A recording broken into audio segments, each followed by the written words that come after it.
World leaders are gathering in New York this week for the annual United Nations Conference, and U.S. Ambassador Samantha Power joins us from New York. Ambassador, welcome.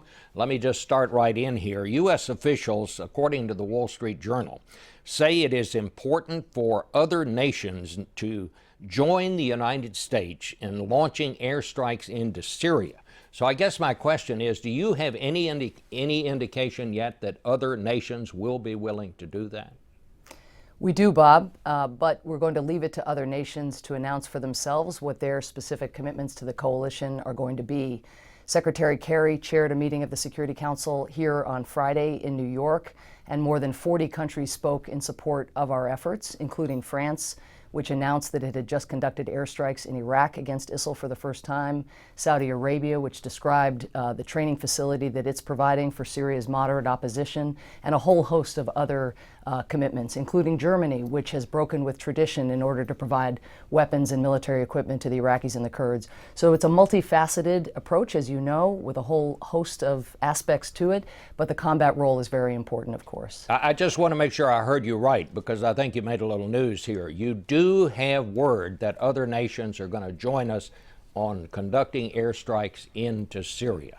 Well, as you know, Bob, the president has said we're not going to allow ISIL to have a safe haven in Syria, but no decisions have been made in terms of how we're going to proceed in that.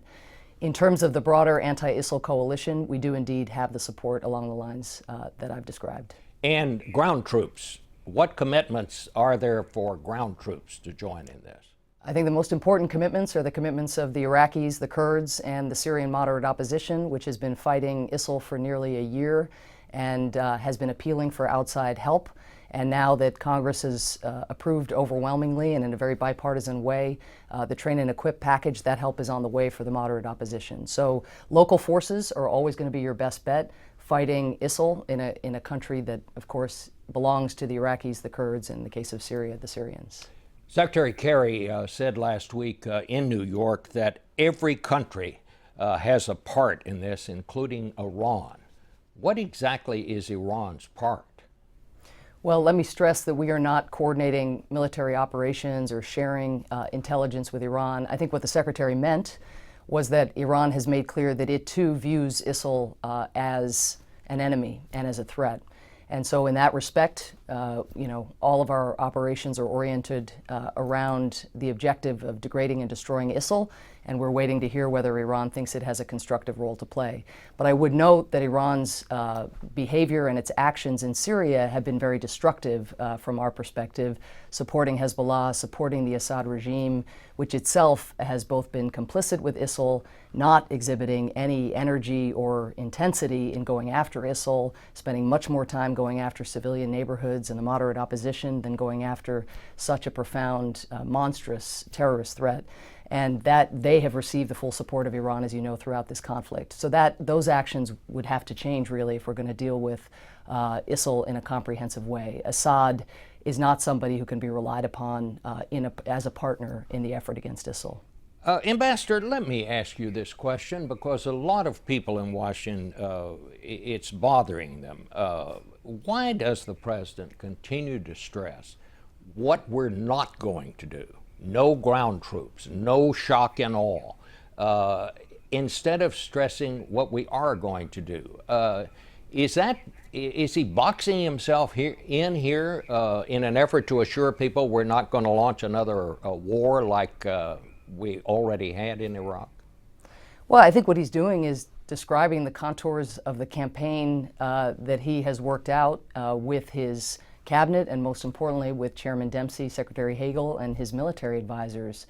So I guess I disagree with the premise. I think he's been very clear that we are going to use our unique capabilities through air operations to support the ground efforts by the Iraqis and the Kurds. We are going to mobilize counter-financing. We are going to promote countering violent extremism programs in communities, working with countries all around the world. There are a lot of different aspects to this strategy that he has spoken to, and when he comes to New York on Wednesday, he'll be convening a head of state summit with the Security Council, a very rare thing in the history of the UN Security Council, where new obligations are created on states to stop the stem of foreign terrorist fighters to conflict areas like that in Iraq and Syria. But I guess the question that a lot of the critics have is, isn't he kind of watering down his message to the terrorists when he says we're not going to do this and we're not going to do that? Do you think that causes them not to take seriously what the United States is planning to do here? Well, given the string of military defeats that ISIL has suffered since the United States got involved in Iraq, I would assume that ISIL is taking the United States very, very seriously, as they are now on their heels in a way that they were not before the U.S. got involved. But the other thing I'd say, Bob, is that the strategy that the president has laid out has the overwhelming support of the American people, even after 10 years of war. So I think we are presenting the strategy in a manner that the American people understand is in our interest. They understand the national security imperative of taking on ISIL. They understand that other countries have to be a part of that and we have to build a coalition. So I think the message is coming across loud and clear. Madam Secretary, or Madam Ambassador, I should say, we thank you so much for being with us this morning. I really appreciate you having me. Hope you'll come back. Thank you. Absolutely.